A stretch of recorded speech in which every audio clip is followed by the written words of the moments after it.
Remember how I wanted to max out the blaster, but then I couldn't because I had to switch to battering rams since I was kind of behind on my program levels? Well, today we get to kind of see what would have happened if I had actually maxed out my blasters. And this is all thanks to an attack on me by SnipeK. Now, SnipeK has been inactive for a while, and from what I heard, he's actually kind of a legend. And until today, I wasn't really sure why. But after his attack on me, it turns out he has Blaster 21. Maxed out blasters. Now, I mean sure, he has some pretty standard programs, Beams 21, Protector 13, Ram 12, Shocker 8, but that's not really important because you kind of see them almost every other day. But Blaster 21, I think maybe only one or two other person in the game actually have a blaster at that high level. And we get to see immediately that this is right now against the level 14 Colgate, and his blaster is just taking it out in 3 hits. Now, Ram 15 takes out the level 14 Colgate in exactly 3 hits, and one Blaster 21 is also taking it out in 3 hits. But blasters are cheaper to compile in terms of both time and price, so pretty well worth it if you ask me. Well, maybe not price since this is a level 21, but certainly in terms of time. And if you want really quick compilation time to save credits or to scale out of money really quickly, then definitely a good deal. And this is really the original reason why I wanted to go with blasters, because I really wanted to optimize my compilation time.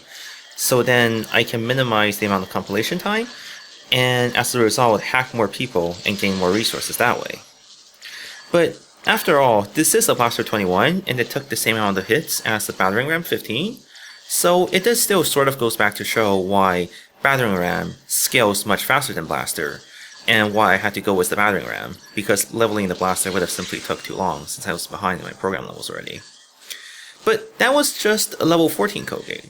So now we get to see Double Blaster on level 19 Colgate. And this is possibly the only reason why you would ever get a Colgate past level 19. Because, well, once you have a level 19 Colgate, there's almost no difference unless you're facing people with Rams under level 12. Because after level 12, there's almost no difference between a Gate 19 and a Gate 21. But if you're fighting people under Ram 12, then chances are they're not going to hack your network if you have a Colgate 19 anyways. So we also saw right there that his blaster is actually able to take out my Colgate faster than his battering ram. And the core, how many hits was that? Like 1 or 2 hits right there that with the core, and 1 hit all of the storages. So blasters is definitely something not to be taken lightly upon. I mean, it's very unpopular in the current meta, not a lot of people go with it, but as we can see here, a maxed out blaster is pretty much just as threatening as a Ram 15 really, but it also has more versatility because you can use it against cores, and even against heavily protected Guardian nodes. So if you're still trying to decide between leveling blasters or battering ram, and you're not behind on program levels already like I was, then you can take a look at that, and maybe that will help you better decide whether blasters are as strong as you would believe them to be, or whether you would still prefer to use battering rams. Now, technically, I could also be leveling blasters myself, because my program sets are, well, more than enough against any network my level. Beam 21, Ice Wall 10, well, it doesn't have to be 10, something like Ice Wall 7 could do, but I'm trying to avoid using shockers. Protector 15, or even 14 is enough. I leveled it to 15 because, again, avoid using shockers. And Ram 15. This is pretty much enough, I would say, to take down almost every network, maybe 95, even 99% of the network at this level, which is 53 right now. So, technically I'm done, at least for several more levels, and I can just level whatever I want. So I could be leveling the blaster right now. But I'm actually leveling the shocker because of this one network called Erinyes, level 65. And he's doing the festr strategy, where he connects 3 high-level guardians to 3 high-level security nodes, focused on one choke point. Now, I haven't actually tried this network yet, because if I do lose, I lose a lot of reputation. But presumably, what I think the strategy would be, and this is from what I've seen Nerrat do against festr, is to use shockers to disable the turrets, and then burst down the Guardian shield with beam cannons. And as soon as one turret goes down, then I can start working on the Guardians, and the remaining turrets will go down pretty easily. And the reason I need shockers is because presumably, if my calculation is correct, then even Protector 15 wouldn't be able to hold against triple turrets, and I'm guessing those are level 21 turrets.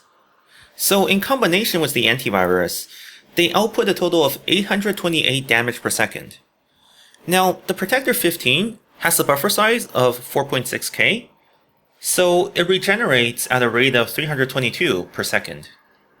So a total of 506 damage is still going through every second. So this means even the Protector 15 should only be able to last about 9 seconds. Now, I don't know how long the Guardian shield will last, but presumably with only 2 beam cannons, it would take longer than 9 seconds to take down one turret. So it is actually the only situation where Protector plus beam would simply not work. Because technically, against the Guardian core, Protector plus beam will work, it's just that it's gonna take forever. But the Protector's not gonna drop. But in this case, the Protector might actually drop, which necessitates the use of shockers. But I'll let you guys know when I actually do try that network, because I have gotten some requests of some hacks, and hard networks like these are actually pretty rare, simply because of the loadout program set, which is quite overpowered, I guess would be the right term. Since Erinyes is level 65, making him 12 levels higher than me, and only then do I have to consider a completely different strategy. But against someone my level, nothing short of, I guess, bad gameplay of myself would really make me lose, the way I see it. And that's why Annihilus God have been really keen on designing maelstorms, because those are the best way to force out bad plays from yourself. And if I play bad, then well, nothing can save me, even high program levels.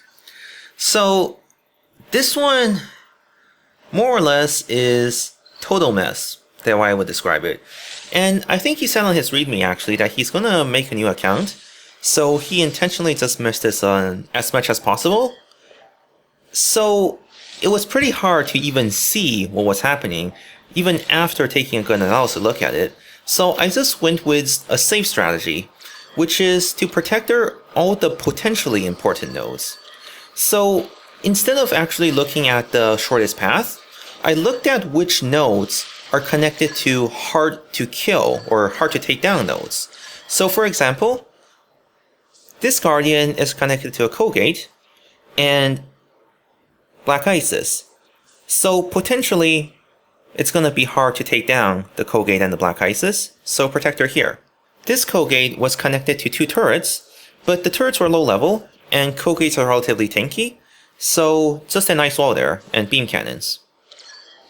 Then next up, onto the next stage, here, this turret was connected to a high level sentry, which could potentially cause problems, was also connected to this one Evolver, which could potentially cause problems, so Protector here.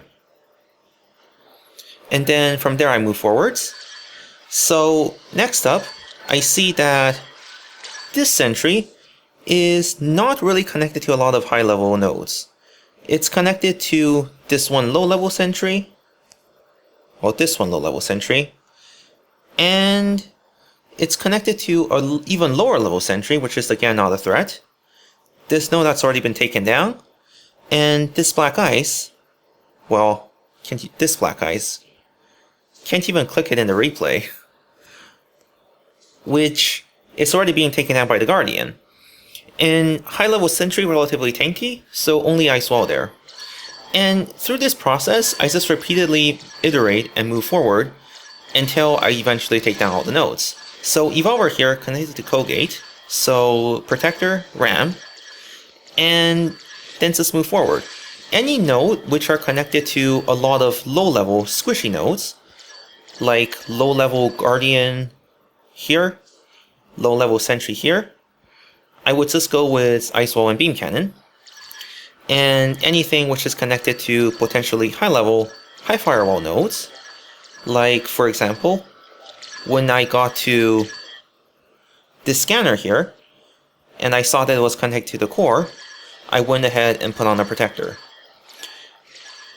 And eventually, since we know that beam cannons can take down a node faster than antivirus can spread onto it, on these low-level nodes, I'm pretty safe with just beam cannon.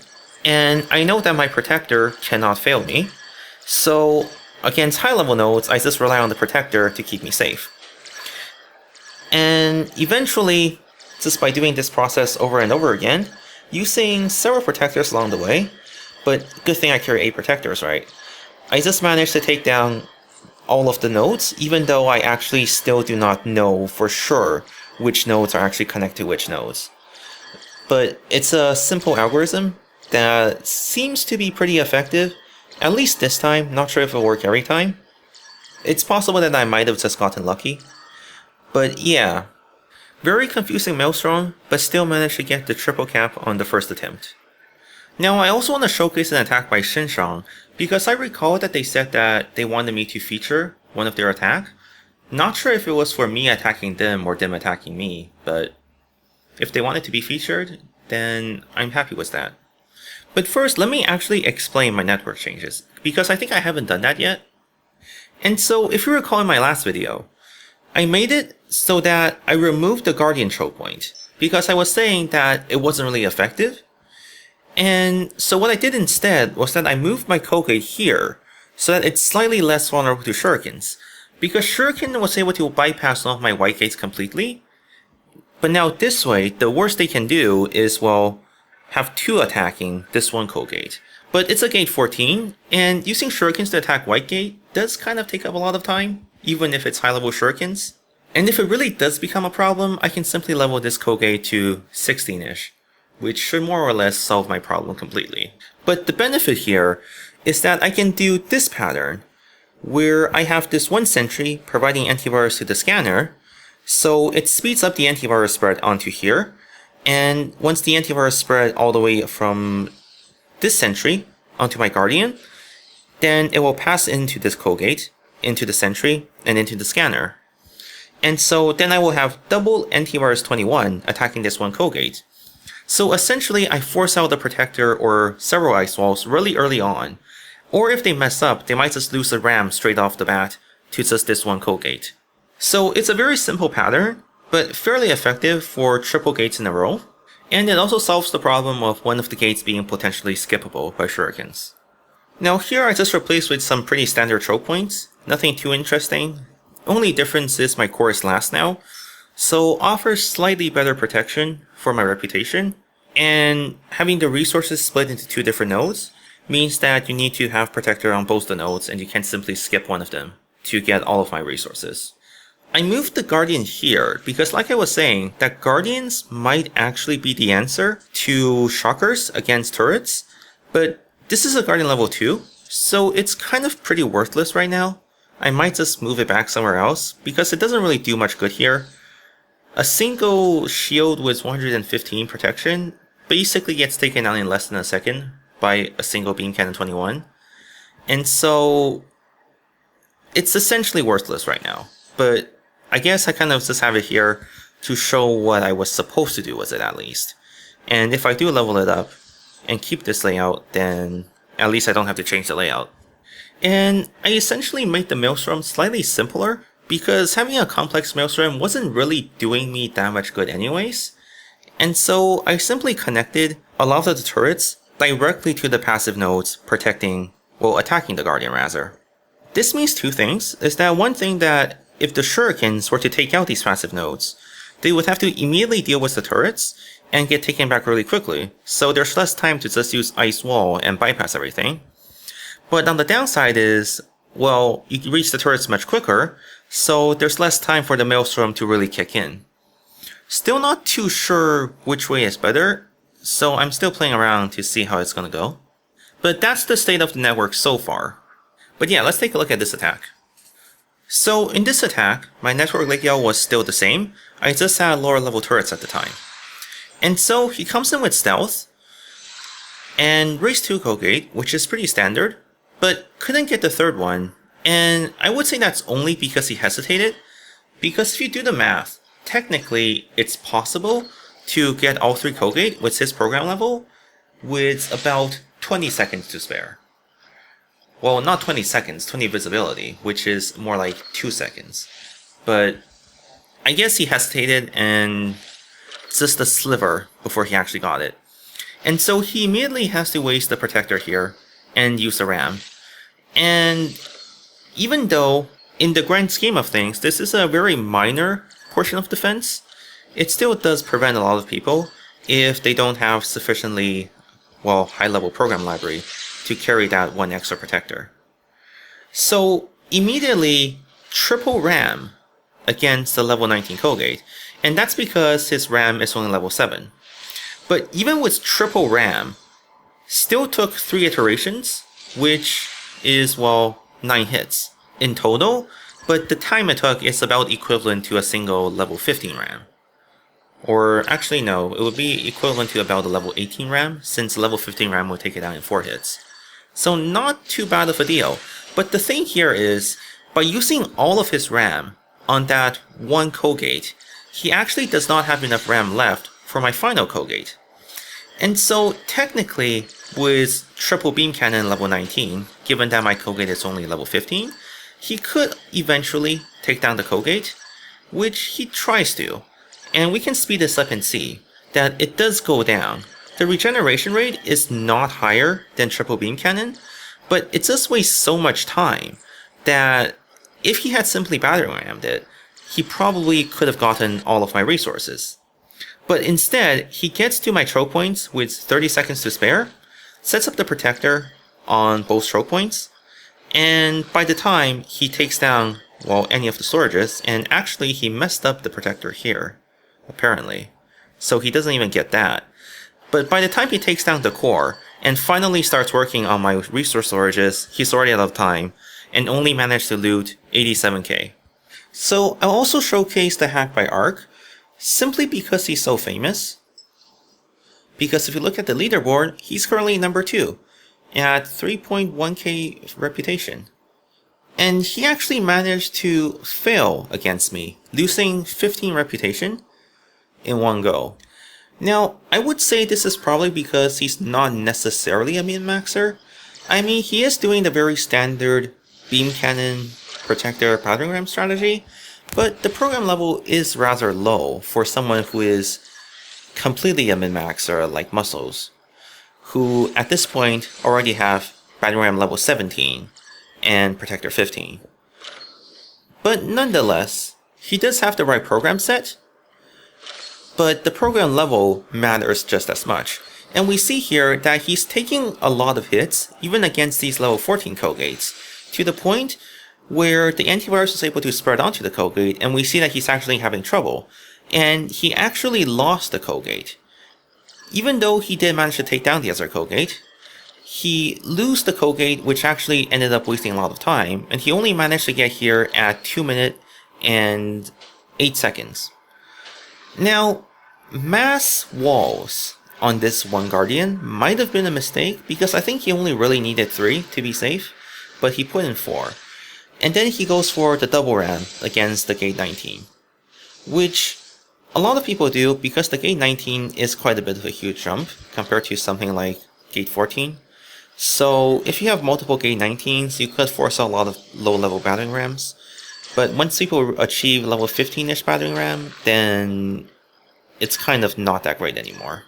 And so that's why I still only have a single Gate 19, because against the people who I really want to defend against, they already all have really high-level rams. So, turrets. A lot of people underestimate this portion if it's the first time they're going against it, and he just failed 2 protectors right there. The first time, triple ice wall, which isn't enough, because triple ice wall was enough for this choke point, but on this choke point where there's extra damage from the turret, he would have needed probably 4 ice walls. And then the second time, he went with the shocker, but came in a bit too late and lost the protector anyway. So that's just adding more onto the delay that he already incurred from losing against this first Colgate. Well, third Colgate rather. And I would say at this point he just simply doesn't have enough time anymore, because there's 1 minute to spare, but still an extra Colgate to take down. It's not enough to loot all of my resources and the core, because the core 12 actually requires 41 seconds to download unless he data leaches it. But that would assume that he has to actually get there first. But already he lost the protector here because of the turret focus fire, and I think at this point it would just be more or less an accumulation of mistakes that led him to this point, wasting way too much time to really progress further. And so I guess the turret really is having a bit of an effect, because it's forcing out a lot of people to make a mistake, but it could simply due to inexperience, because they might be the first time they're fighting a turret, and after a few times going against these turrets, maybe they'll actually improve and know how to deal with it. But we'll have to wait and see. Because so far, the turrets are looking like a pretty decent defense option, but I don't want to really say that they're definitely the way to go yet until we have more proof of more people failing against them. But that's it for this video. So if you liked the video, then please be sure to leave a like and subscribe. If you have any comments, then please be sure to leave a comment, and I'll see you next time. Thank you.